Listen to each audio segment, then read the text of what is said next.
वो अभी अंधेरे कोने में कहीं न कहीं जो है वो मैं उनको देख रहा हूँ। मुझे लगता है कि चाहे वो हो सकता है उनको वापस किसी न किसी मामले में जेल में डाल दिया जाएगा। मुझे यही संभावना ज़्यादा लगती है कि मुझे लगता है कि मोदी साहब जो है, केजरीवाल साहब को हर तरह से अब हंट डाउन करेंगे।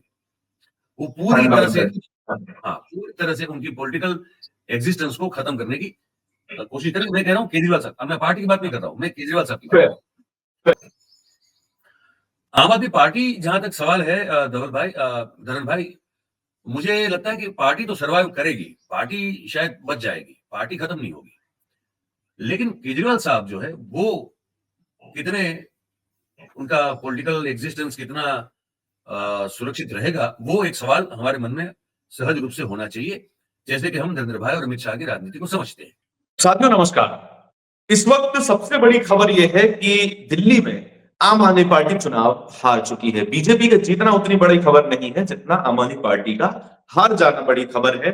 जो पार्टी खुद को फास्टेस्ट ग्रोइंग नेशनल पार्टी कहती थी, उसको टैग मिल चुका था, वही पार्टी आज अपने पहले चुनाव के नंबर से भी छोटे नंबर पर खड़ी है, उसी दिल्ली में जिस दिल्ली में उस पार्टी का जन्म हुआ था। इसी मुद्दे पर आज चर्चा करने के लिए हमारे साथ सीनियर जर्नलिस्ट पॉलिटिकल एनालिस्ट मयूर जानी हमारे साथ मौजूद हैं। सर, बहुत बहुत स्वागत है आपका इस चर्चा में।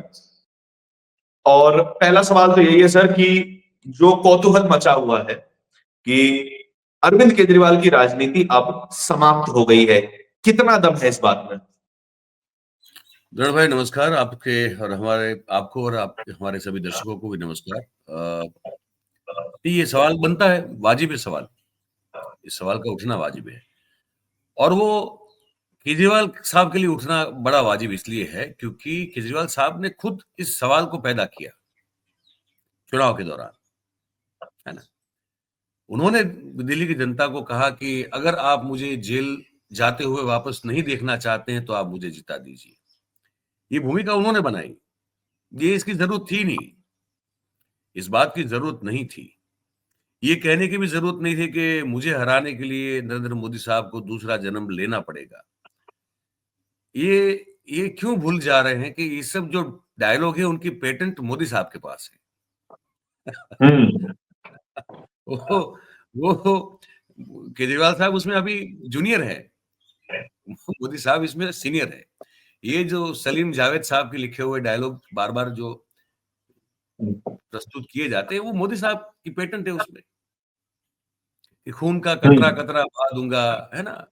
जी। मैं अपनी जान दे दूँगा, या तो कोई माई का लाल, ये सब जो होता है, ये मोदी साहब बोलते हैं, ये सीनियर आदमी है भाई उनसे। ये वो बोले तो ठीक है, केजरीवाल साहब ने गलती कर दी, ये सब नहीं बोलना चाहिए था कि दूसरा जन्म लेना पड़ेगा। देखिए, ये सब चीज़ें जो है, देश में पॉलिटिक्स तो हम आज़ाद हुए तब से देख रहे हैं, राजनीति देख रहे हैं। लेकिन ये जो राजनीति है ना, ये जो बदले की राजनीति है, ये हमारे मोदी साहब की देन है। उन्होंने आके बदले की राजनीति शुरू की और शुरू हुआ वो कांग्रेस के साथ। शुरू हुआ कि भई जब वो गुजरात के मुख्यमंत्री थे, तब जो जो जितने सारे एनकाउंटर्स हुए, उनकी जो जाँच एसआईटी जो बनी जाँच के लिए, अ, दंगों को लेकर जो जाँचें हुई, जो मुकदमे चले, है ना? तो उन्होंने इस चीज़ को बड़ा पर्सनली लिया। हम्म। ये मुझे राजनीतिक भारत की देश की राजनीति से दूर करने का, मेरा अस्तित्व मिटाने के लिए ये सब हो रहा है, ऐसा उन्होंने लिया। ये उनकी आदत है इस तरह से सोचने की। वो कोई भी चीज़ जो है उसको इस तरह से नहीं ले सकते कि भाई पॉलिटिक्स है, पॉलिटिक्स में ये सब उठा-पटक होती रहती है। उनके लिए सब निजी मामला बन जाता है। तो जब उनकी बारी आती है तो फिर उसी तरह से वो अपना दाँव खेलते हैं। तो केजरीवाल साहब ने बड़ा निजी बना दिया था उनकी इस लड़ाई को मोदी साहब के साथ की, जो कि पॉलिटिकल होनी चाहिए थी। इसको आप ज़रा आप मतलब हमारे दर्शक थोड़ा गौर से सुने और समझे इस चीज़ को, जी। कि इन्होंने केजरीवाल साहब ने इस लड़ाई को बड़ा निजी बना दिया। अगर वो उतना निजी नहीं बनाते अपने डायलॉग बाजी से, अपने बर्ताव से, तो चुनाव हारने के बाद भी मुझे लगता है कि शायद उतना उनका भविष्य असुरक्षित नहीं रहता, जितना अभी मुझे नजर आ रहा है इस वक्त।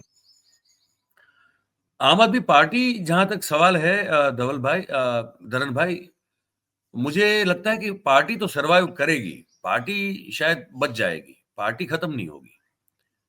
लेकिन केजरीवाल साहब जो है वो कितने, उनका पॉलिटिकल एग्जिस्टेंस कितना सुरक्षित रहेगा, वो एक सवाल हमारे मन में सहज रूप से होना चाहिए। जैसे कि हम नरेंद्र भाई और अमित शाह की राजनीति को समझते हैं, उसको देखते हुए। और जो डर केजरीवाल को भी था, जो जो भी उचित था, कि अगर इस चुनाव में वो नहीं जीत पाते तब भी बहुत कुछ होने वाला था। पर अब जब वो खुद हार गए, अपनी सीट भी हार गए हैं, तो कैसा होता है कि भाई सेनापति अगर ढेर हो जाए, मुखिया अगर ढेर हो जाए किसी सेना का, तो आप जानते हैं उस सेना का मनोबल टूट जाता है। उस सेना में और भले ही कितने ही पराक्रमी और योद्धा क्यों न हो, लेकिन मुखिया अगर ढेर हो जाए तो आपका मनोबल टूट जाता है, सेना हताश निराश हो जाती है। तो वो स्थिति अभी आज की तारीख में आम आदमी पार्टी की होगी और होनी चाहिए, बड़ा स्वाभाविक सा है। वैसे में अब केजरीवाल साहब की, देखिए अब उनकी मानसिकता से आने वाले समय में चीजें बनेगी। क्या वो परिस्थिति का स्वीकार करते हुए, समय और काल जो है वो सबसे बड़ा बलवान है, उससे ऊपर तो कोई है नहीं, आपका समय ही सब कुछ है।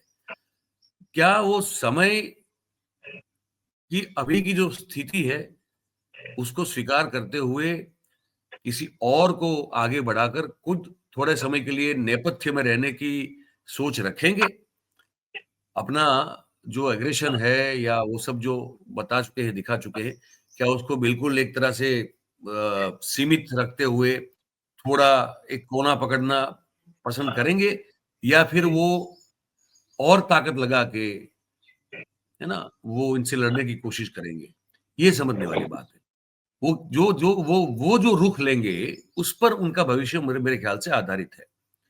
अगर वो गलती करते हैं फॉर एग्जाम्पल कि भई मैं अगर कॉन्स्टिट्यूशनल पोस्ट पे रहा तभी मैं सुरक्षित हूँ, पंजाब उनका स्टेट है, पंजाब के मुख्यमंत्री बन सकते हैं, भगवंत मान को हटा के वो बन सकते हैं।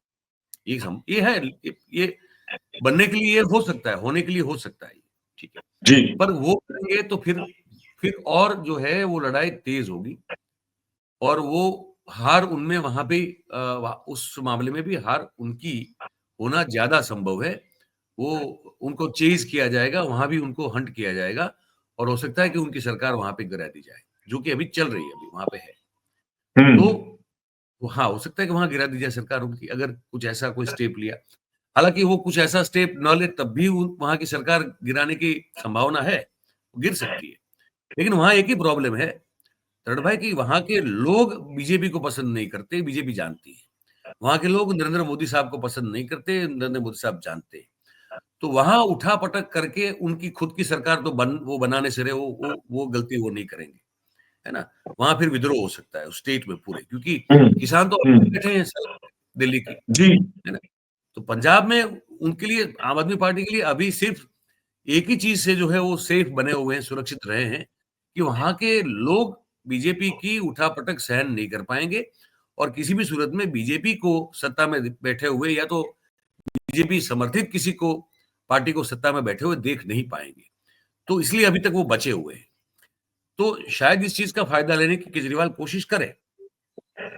पर मैंने हर तरह से गणित समझने की कोशिश की केजरीवाल साहब की पॉलिटिक्स आने वाले समय में, मुझे वो अभी अंधेरे कोने में कहीं ना कहीं जो है वो मैं उनको देख रहा हूँ। मुझे लगता है कि चाहे वो हो सकता है उनको वापस किसी न किसी मामले में जेल में डाल दिया जाएगा। मुझे यही संभावना ज्यादा लगती है, कि मुझे लगता है कि मोदी साहब जो है केजरीवाल साहब को हर तरह से अब हंट डाउन करेंगे। वो पूरी तरह से, हाँ, पूरी तरह से उनकी पॉलिटिकल एग्जिस्टेंस को खत्म करने की कोशिश करेंगे। मैं कह रहा हूँ केजरीवाल साहब, अब मैं पार्टी की बात नहीं कर रहा हूँ, मैं केजरीवाल साहब की बात कर रहा हूँ। वो किया जाएगा ये मुझे। जी, जी, आपने पंजाब की बात करी, मैं पंजाब तक ही आना चाह रहा था अगले सवाल में कि क्या पंजाब में भी एक पॉलिटिकल खतरा, इलेक्टोरल खतरा आम आदमी पार्टी पर मंडरा रहा है कि भले ही पंजाब के लोगों में एक एग्रेरियन डिस्ट्रेस हो कि वो नरेंद्र मोदी को नहीं पसंद करते हैं। क्या ऐसा भी हो सकता है कि एक साथ एक टर्म की एंटी इनकम्बेंसी के बावजूद मोदी भी नहीं, केजरीवाल भी नहीं, अब किसी और पार्टी को मौका मिल जाए पंजाब में और इस बार पंजाब भी हार जाए? संभव है क्या? नहीं, वो है कांग्रेस के लिए अभी वहां पे गेन करने के लिए बहुत बड़ा ग्राउंड है। जी। कांग्रेस अगर चाहे तो बहुत बड़ा ग्राउंड वहां पे गेन कर सकती है इस वक्त। सबसे ज्यादा अगर फर्टाइल सिचुएशन किसी के लिए है तो वो कांग्रेस के लिए पंजाब में इस वक्त। हम्म। कर पाएगी नहीं कर पाएगी पता नहीं, 2 साल के बाद वहां भी चुनाव है और वहां तक सरकार चलेगी नहीं चलेगी ये भी एक सवाल है। हम्म। अब देखिए पंजाब में सर। आम आदमी पार्टी की सरकार हाँ। को गिराने से, सुनिए, सरकार जी। को गिराने से भाजपा को कोई फायदा नहीं हो रहा है क्योंकि भाजपा की तो सरकार तो वहां बन नहीं रही है। जी। ना अकाली दल की वहां भी सरकार बनने की कोई संभावना है कि वो उतने तो अगर पंजाब की सरकार गिर जाती है तो फायदा वहां हो जाता है कांग्रेस को। तो मोदी साहब ये तो चाहेंगे नहीं कि कांग्रेस को फायदा मिले, ऑब्वियसली। तो वो आम आदमी की पार्टी की सरकार चलती भी रहे पर उनके कब्जे में रहे पूरी तरह से। हम्म। तो मान साहब जो हैं वो अब जो हाजिरी लगाते हैं केजरीवाल साहब के वहां, वो हाजिरी वहां लगाना शुरू कर दे। ये कैसे होगा? ये इस पर ही जो है सोच विचार या तो आयोजन कुछ हुआ होगा या होने वाला होगा, और तो कुछ होगा नहीं। अब ये वहां पे केजरीवाल साहब भी इस चीज को जानते हैं कि भाई ये तो वो भी देख रहे हैं इस संभावना को, हम देख रहे हैं तो उनको नहीं पता होगा, होगा बिल्कुल। उनको तो ज्यादा पता होगा कि क्या क्या हो रहा है वहां पे। हम्म। हमको तो मेहनत करनी पड़ती है, सूत्रों से बातचीत करनी पड़ती है, जानकारी। उनका तो वहां आदमी बैठा हुआ है, उनके पूरे लोग, राघव चड्ढा ही तो स्टेट संभालते हैं वहां पे पूरा। जी। पंजाब पंजाब में शासन तो बेसिकली राघव चड्ढा के द्वारा ही होता है। वही तो मुझे तो लोग हाँ, बताते हैं, तो ये कहते हैं चिट्ठी वही कि लेके भाई जाते हैं। है। चिट्ठी वही लेके जाते हैं मान साहब तक। हाँ, तो वही तो है, मतलब जैसे यहाँ गुजरात में हमारे एक आईएएस अफसर हुआ करते थे रिटायर्ड, के कैलाश नाथन साहब। तो मोदी साहब के हम्म। जाने के बाद मुख्यमंत्री कोई भी हो, वो जो आईएएस थे के कैलाश नाथन, वही सत्ता उनकी उनके द्वारा जो सूचना मिलती थी उसी तरह से स्टेट चलता जी। था। जी। तो वैसे ही वही वही वही पोजीशन में राघव चड्ढा साहब है वहां पे। तो हम्म। उनको तो हमसे बहुत, मतलब ऑब्वियसली हम तो मेहनत करके जानकारी पाने की कोशिश करते हैं, उनके पास तो हर जानकारी है कि क्या हो रहा है पार्टी में, अंदर क्या हो रहा है, कितने लोग असंतुष्ट हैं, कितने नहीं हैं, कौन कभी दीवार फांद के किसी दूसरी तरफ जा सकता है, क्या हो सकता है। उनके पास तो चित्र होगा पूरा। तो उनके लिए अभी ये केजरीवाल साहब के लिए अस्तित्व का सवाल है। उनकी जो पॉलिटिकल एंटिटी है अपनी खुद की, वो कैसे बचा के रखेंगे वो। और देखिए सब ऐसा होता है कि जब अब ये वास्तविकता है कि और कितने लोग साथ में रहेंगे उनके, ये भी एक सवाल है। हम्म। भाई इनके आसपास जो ये 5-6 लोग आप वहां पर आप देख रहे थे, है ना, अतिशी का वो तो चुनाव जीती हुई है 500-600 वोट से, लेकिन जीती हुई। जी। भारद्वाज हार गए हैं, है ना, जहां तक मेरी हम्म। जानकारी है। गोपाल जी। राय जीते हुए, गोपाल राय जीते हुए हैं, है ना, जी गोपाल जीते राय हैं, जी अच्छे मार्जिन से जीते हैं। अच्छे मार्जिन से जीते हुए हैं। ठीक है। तो अच्छा, संजय सिंह ऑलरेडी एक तरह से जो है उनको एक डिस्टेंस में रखा गया है। संजय सिंह एक बहुत हम्म। बड़े पार्टी के बहुत बड़ा चेहरा है, लेकिन उनको एक एक मर्यादा में जो है बाउंड्री उनके लिए फिक्स कर दी गई कि आपको उतना ही आपका कद, इससे ज्यादा कद आपका बढ़ने नहीं देंगे। ठीक है। हम्म। मनीष सिसोदिया हार चुके हैं। ठीक है। अब मुझे ये बताइए कि आप तो वहीं रहते हैं दिल्ली में, आप मुझे ये बताइए कि इनके आसपास के लोगों में से कितने लोग आने वाले दिनों में इनका साथ रहना पसंद करेंगे या कहीं और इधर-उधर निकल जाएँगे? मुझे नहीं पता। मेरे मन में सवाल है, मैं तो पूछना चाहता हूँ क्योंकि ये आप थोड़ा अच्छी तरह से बता सकते हैं मुझे। ये कितने लोग रहेंगे हाँ। इनके आगे? सर, ये बात तो क्लियर है इसमें कि जैसे संजय सिंह का आपने बताया कि उनको एक मर्यादा में सीमित किया गया, और संजय सिंह ऐसे व्यक्ति हैं जिसको कोई भी पार्टी हाथों हाथ लेने को राजी हो जाएगी, बशर्ते बिल बशर्ते भारतीय जनता पार्टी, कोई भी पार्टी, समाजवादी पार्टी ले लीजिए, समाजवादी पार्टी में वो पहले रह चुके हैं, कांग्रेस ले लीजिए, क्योंकि संसद में बोलते जबरदस्त है, कांग्रेस को तो ऐसे लोगों की तलाश है। और मनीष सिसोदिया और अरविंद केजरीवाल के जो रिश्ते हैं फिलहाल की तस्वीर ऐसी है कि थोड़ी बहुत खटास तो आई है, क्योंकि दो सबसे बड़े नेता, दोनों वो सबसे बड़े नेता हार जाते हैं और एक एक दूसरे के ऊपर ठीकरा फोड़ने का जो है सिलसिला कहीं ना कहीं शुरू हो गया। जिस तरह से अरविंद केजरीवाल ने अपने रिएक्शन में भी कहा कि हम एक अच्छे मजबूत विपक्ष का रोल निभाएंगे, और कहां तक निभा पाएंगे ये एक बड़ा सवाल है यहाँ पर। और ऐसी स्थिति में हमने अक्सर देखा है सर, जैसे कांग्रेस अ, से टूटकर ही जो है सदस्य आए आम आदमी पार्टी में, और आम आदमी पार्टी ने उनको टिकट भी दी।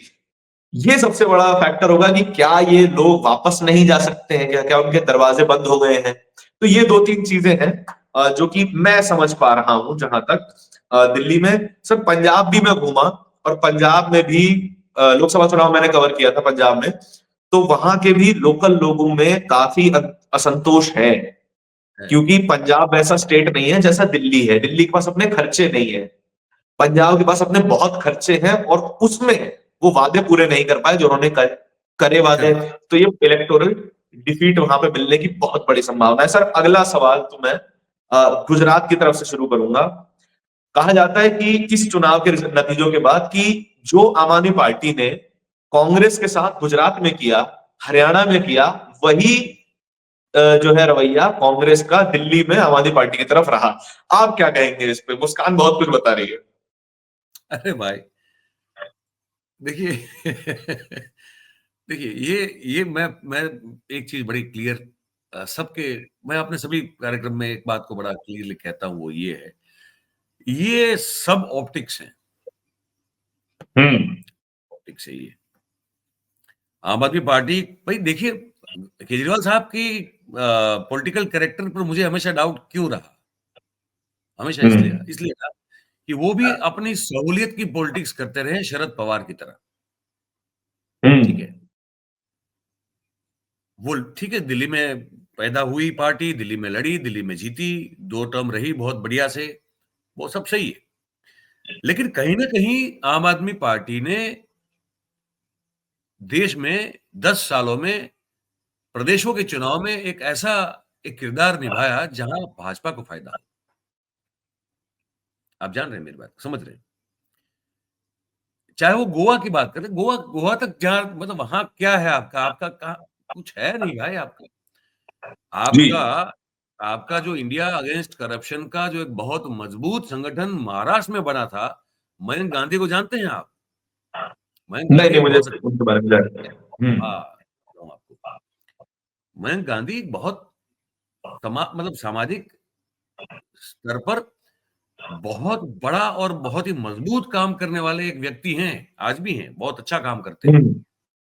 वो और उनकी एक बहुत बड़ी वहाँ टीम बनी थी, जो कि आम आदमी हम्म। पार्टी की भी टीम हो सकती थी महाराष्ट्र में। वो आपने वहाँ पे वो खत्म कर दिया। मयंक गांधी शुरुआत में जो छोड़ के गए उनमें से एक हैं। उन्होंने कहा कि नहीं ये नहीं, इनके साथ नहीं कर सकता हम्म। मैं कुछ। वो छोड़ के चले गए। जहाँ आपके पास मतलब खेती करने लायक जमीन थी, वहां आपने खेती की नहीं, किसानी की नहीं। हम्म। लेकिन आप हम्म। चले गए गो, ठीक है, क्यों हम्म। चले गए गो? ठीक है। आप देखिए हर जगह वो जहां-जहां वो लड़े हैं, वहां-वहां वो बीजेपी को उनसे फायदा हुआ है। जहां उनकी खुद की कोई जमीन नहीं है। हम्म। तो मैं ये हमेशा मानता हूँ कि ये पॉलिटिकल कैरेक्टर जो है, अब वो मैं ये नहीं कहूँगा कि वो मोदी साहब को हेल्प कर रहे थे, नहीं, क्योंकि मुझे इतना तो पक्का पता है कि उनका और मोदी साहब का वैसे 36 का आंकड़ा है, मैं वो नहीं हम्म। कह रहा। लेकिन कहीं न कहीं, कहीं संघ का रोल है इसमें बहुत बड़ा। संघ से वो जुड़े हुए हैं, संघ की उन पर जो है कृपा दृष्टि है, संघ कहीं न कहीं उनको उन बीच में मीडिएट, नेगोशिएट करता है और संघ ही जो है उनको ऐसे-ऐसे राज्यों में लड़वाता है या तो लड़ाने के लिए प्रोत्साहित करता है, जहां उनके लड़ने से भाजपा को फायदा होता है। हरियाणा में लड़ने की वो डील की बात मैं हमेशा करता था, मैं तब भी करता था, मैं आज भी करता हूँ, कि वो जी। डील ही हो जिसके चलते अरविंद केजरीवाल को जमानत मिली और वो आते ही सीधा उन्होंने हरियाणा में हर एक सीट पर लड़ने की घोषणा कर दी। मैं उस समय दिल्ली में था। वो जी। जब हुई बात, मैं दिल्ली में था, मैं कुछ आम आदमी पार्टी के बड़े नेताओं से मिला भी। मैंने कहा ये क्या मूर्खाम बेवकूफ़ी कर रहे हैं आप? हम्म। बोले अब क्या करें? हालाँकि जब जेल में थे, तब जो बातचीत हो रही थी, वो 5-6 सीटों की बातचीत थी, जहां तक मेरी जानकारी है, कि वो इंडिया गठबंधन ही लड़ता वहां पे। इन कांग्रेस कुछ मेरे ख्याल से 3 या 4 सीट देने को तैयार थी, राजी थी, और ये लोग कुछ 5 या 6 सीट मांग रहे थे, और उस पर हो जाता पूरा। उसी दौरान ये जेल से बाहर आए और कहा कि हम सब पे लड़ेंगे। मैंने कहा ये बेवकूफी है, ये आप मौका दे रहे हैं फिर से एक बार भारतीय जनता पार्टी को, कि वो एक बार फिर से परसेप्शन क्रिएट कर पाएगी, नैरेटिव सेट कर पाएगी कि अब आम आदमी पार्टी लड़ी है हर जगह पे, तो कांग्रेस हार जाएगी। हालांकि कांग्रेस के हारने की कोई चांसेस वहां पे नहीं थे। हाँ, हाँ, जिस वो तरह ऑप्टिक्स। का लोकसभा में परफॉर्मेंस था तो वो वैसे दिख तो नहीं रहे थे। नहीं नहीं नहीं, कोई सवाल ही पैदा नहीं होता था। तो वही चीज है, तो गुजरात में भी वही हुआ, गुजरात में वही हुआ, हम्म। जो जो जहां इनको कोई जरूरत थी नहीं इनकी, है ना, पर सर आई लड़ी। सूरत सर सूरत चुनाव में जब निगम का चुनाव हुआ तब आम आदमी पार्टी अच्छा परफॉर्म करी थी, क्या उसने भी हाँ, एक कॉन्फिडेंस दिया था आम आदमी पार्टी को? देखिए आम आदमी पार्टी का यहाँ पे एक भविष्य हो सकता था, अच्छा खासा हो सकता था। वो इसलिए हो सकता था क्योंकि एक तो केजरीवाल अपना अपनी छवि बनाने में सफल हुए थे, है ना, कि भाई ये हम्म। आदमी अच्छी शिक्षा का मॉडल लेके आया है, स्वास्थ्य व्यवस्था का मॉडल लेके आया है। देखिए एक चीज के लिए केजरीवाल को आपको क्रेडिट देनी पड़ेगी, उस जी। आदमी ने जातिगत पॉलिटिक्स से बाहर निकल के डेवलपमेंटल पॉलिटिक्स पर चुनाव लड़े। हम्म। उस आदमी ने ना हिंदू मुसलमान किया। हाँ ठीक है, वो हनुमान जी की पूजा करते हैं, वो ठीक है, वो करे, ठीक है। पुजारियों को पैसे देने की बात थी, वो सब ठीक है। लेकिन हम्म। उसने पॉलिटिकल डायस्पोरा में कभी हिंदू मुसलमान की, धर्म की या जाति की राजनीति उसने नहीं की। इस बात में केजरीवाल साहब को उसकी क्रेडिट देनी चाहिए कि वो फ्रीबीज का पॉलिटिक्स लाए, ठीक है। तो हम्म। उस पॉलिटिक्स पर सबको चलना भी पड़ा, फिर दूसरे लोगों को भी चलना पड़ा। उनके अपने छोटे से 10 साल के इस पॉलिटिकल करियर में उनके अचीवमेंट्स भी हैं, नहीं ऐसा नहीं है। उन्होंने पॉलिटिक्स की एक दिशा में थोड़ा परिवर्तन दिया, दिशा थोड़ी उन्होंने बदलने की कोशिश की, जो बदली भी। हम्म। रेवड़ी रेवड़ी कह के मोदी साहब को उसको बोलना पड़ा, फिर खुद रेवड़ी बांटना भी पड़ा मोदी साहब को। ये सब हुआ, ठीक है। तो केजरीवाल ने कुछ अचीव भी किया पॉलिटिक्स में, इस देश में ऐसा कुछ नहीं, मतलब ये कहना पड़ेगा। लेकिन उन्होंने अपना जो कद या अपना जो वजन था, उससे कुछ ज्यादा महत्वाकांक्षाएं बना ली, जो ठीक नहीं रहा, हम्म। जो उनके लिए ठीक नहीं रहा, ना उनकी पार्टी के लिए अभी आने वाले समय में ठीक होगा। तो वो एक प्रॉब्लम उनकी होगी। और जैसे मैंने कहा कि वो एक हमेशा एक डाउट क्रिएट होता रहा है मेरे मन में, मेरे जैसे आप सबके बहुत सारे लोगों के मन में होता होगा कि ये वही चुनाव क्यों लड़ते हैं जहां पे भाजपा को फायदा हो और कांग्रेस को नुकसान हो। जी। तो वहां जाइए ना जहां सीधी फाइट है आपकी भाजपा से, ऐसा कोई स्टेट पसंद कीजिए, वहां जाइए, लड़िए, हम्म। अगर आप ये करना चाहते हैं, और आप वो नहीं कर रहे हैं। तो वहां एक हम्म। एक पॉलिटिक्स ऑफ कहते हैं जिसको कि सहूलियत की राजनीति जिसको हम कहते हैं, है ना, वो अपने हिसाब सहूलियत की से उन्होंने, राजनीति है। हाँ वो हाँ। उन्होंने की। तो खैर वो भी सर एक ये बात, सवाल का निशान है। जी जी, खैर सर ये बात एक तो क्लियर है कि जिसको अगर हनुमान चालीसा पढ़ने वाला व्यक्ति चुनना होगा तो वो पढ़ेगा जो एकदम रुद्राभिषेक करता हो और हनुमान चालीसा से कंठस्थ हो। और सर कांग्रेस की तरफ मैं आना चाहता हूं। इन चुनावों के बाद क्या कांग्रेस की बार्गेनिंग पावर बढ़ गई है कि अगर आप हमारे साथ चुनाव लड़के जीतो या ना जीतो, मैं ये नहीं कह सकता, लेकिन हमारे बिना लड़ोगे तो हार जाओगे? क्या ये मैसेजिंग इंडिया ब्लॉक में क्लियर हो गई है? नहीं नहीं नहीं, ऐसा भी नहीं, मैं नहीं मानता ऐसा कुछ है।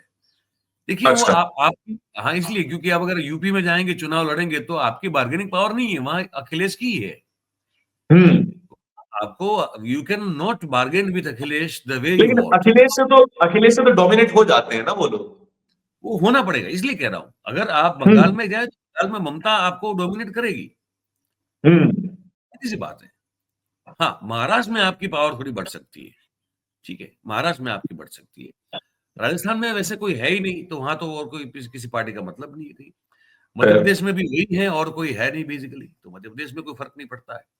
आप अगर बिहार में चले जाएंगे तो बिहार में वहां ऑब्वियसली आपको अभी भी आरजेडी को आपको इक्वल लेवल पे रख के चलना पड़ेगा। आप आरजेडी से ज्यादा तो आपकी सीटें वहां पे कभी आती नहीं है, है हम्म। ना। तो आरजेडी की सीटें होती है वहां पे, तो वहां भी आपका जो बार्गेनिंग पावर है वो आरजेडी के ऊपर चलेगा नहीं। तो जहां जहां क्षेत्रीय दल मजबूत स्थिति में है, वो इंडिया गठबंधन का हिस्सा है, पर जो अपने अपने क्षेत्र में मजबूत स्थिति में है, वहां पे कांग्रेस इस दिल्ली के चुनाव के मद्देनजर अगर बात करें तो उससे कोई उसका बार्गेनिंग पावर बढ़ता नहीं है। वो जैसा है वैसा ही है, उसमें कुछ फर्क नहीं पड़ेगा। जहां अकेले वो लड़ती है वहां तो अकेले लड़ती है, वहां तो कोई फिर उनके साथ कोई बार्गेन करने वाला है भी नहीं। क्या पंजाब में भी ये बार्गेनिंग पावर रहेगी? क्या आम आदमी पार्टी और कांग्रेस जो है बार्गेन करके कुछ बेहतर विकल्प निकाल पाएगी? नहीं, मुझे लगता है कि पंजाब में आने वाले चुनाव में कांग्रेस कोई बार्गेन नहीं करेगी, वहां वो अपने हिसाब से ही करेगी पूरा। कांग्रेस आम आदमी पार्टी के साथ नहीं खड़ी, मतलब नहीं, टेबल पे नहीं बैठेगी वो। आई डोंट थिंक वो बैठे, वो नहीं मतलब बैठेगी अगर वो। करेगी तो सीनियर पार्टनर बनना चाहेगी। नहीं, मुझे तो लगता है वो बैठेगी ही नहीं। हम्म। कांग्रेस नहीं बैठेगी पंजाब में, आम आदमी पार्टी के साथ वो नहीं बैठेगी टेबल पे, कोई समझौता हम्म। नहीं होगा। पता नहीं, Fair. शायद फिर आप पोस्ट पोल जरूरत पड़े तो हो जाए, वो अलग बात है, लेकिन प्री पोल कोई भी समझौता होता हुआ मुझे समझ में नहीं आ रहा है, ना मुझे नजर आ रहा है। अच्छा, तो मतलब जो कथित पॉलिटिकल एनालिस्ट कह रहे हैं कि बिहार में अब स्ट्रांग हो जाएंगे, बिहार में वो ज्यादा सीटें मान पाएंगे, तेजस्वी पे दबाव बना पाएंगे, ऐसा कुछ नहीं है? मुझे नहीं लगता ऐसा।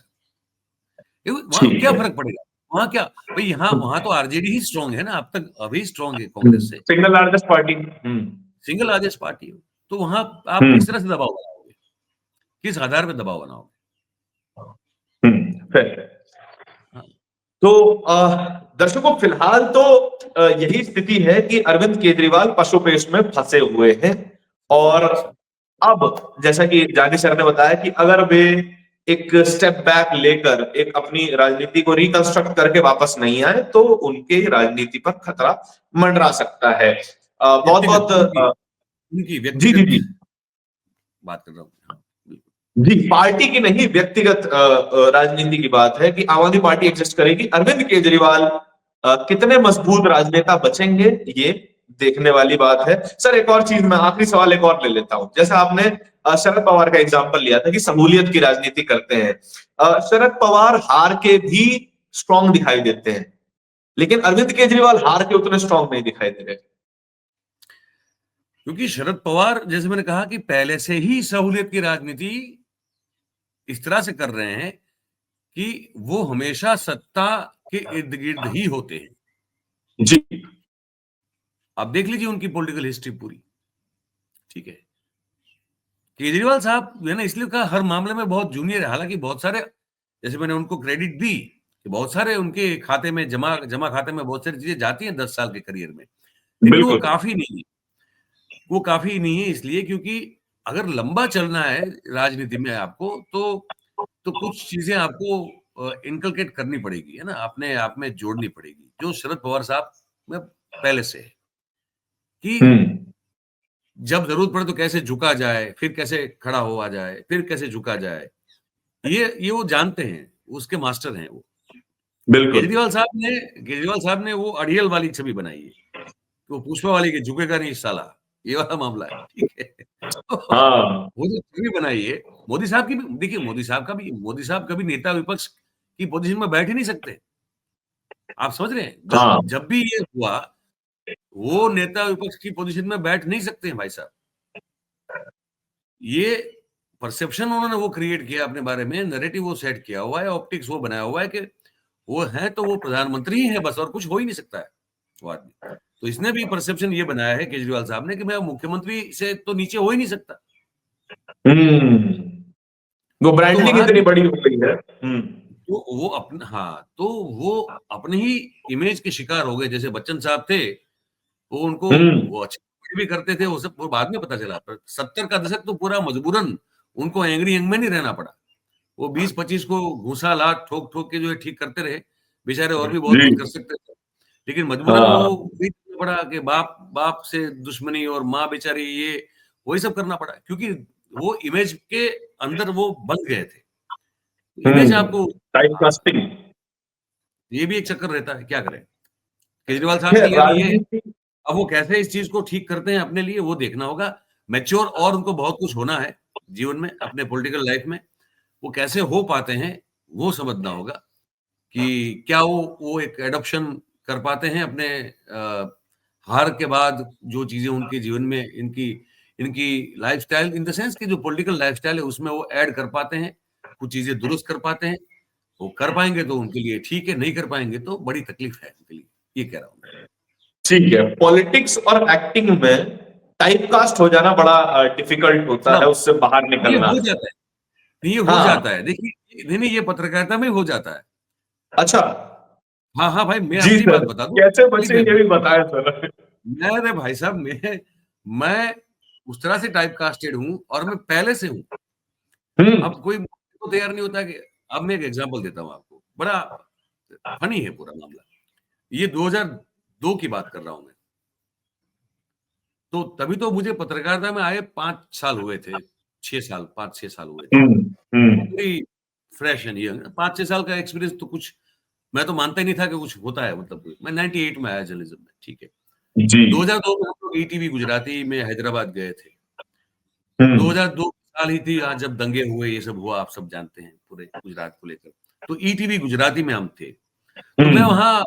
मैं सिलेक्ट हुआ था न्यूज़ एंकर कम कॉपी एडिटर के पोजीशन पे आया था मैं। तो हैदराबाद हम लोग बैठते थे, समाचार बनाना और पढ़ना, ये मेरा काम था।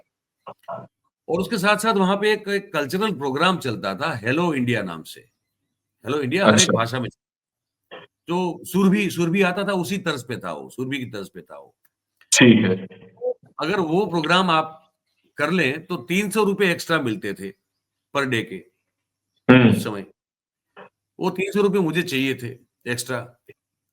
तो हमारे जो चैनल कोऑर्डिनेटर थे रतन भारद्वाज, जो हमारा ईटीवी गुजराती देखते थे, तो मैंने कहा सर, ये दूसरे जो हमारे एंकर कर रहे हैं, मेरे साथी एंकर जो थे उनको ये प्रोग्राम करने को मिलता था, हेलो इंडिया वाला।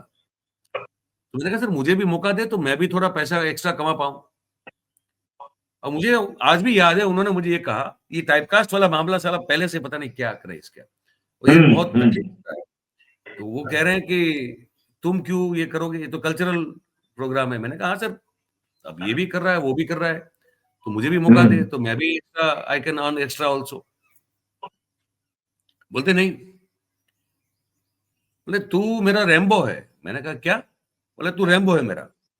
मैंने कहा कैसे?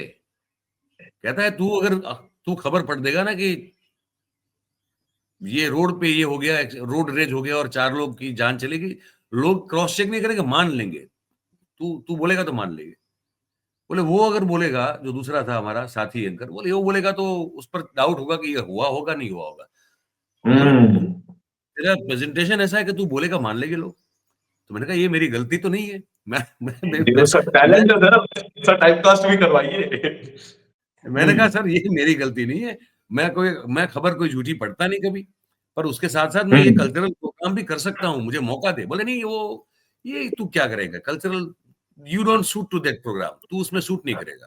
तू बस यही है, तू न्यूज़ पढ़, तू समाचार पढ़, तू ये अलग से कार्यक्रम जो है एनालिसिस का वो कर, ये सब मत कर।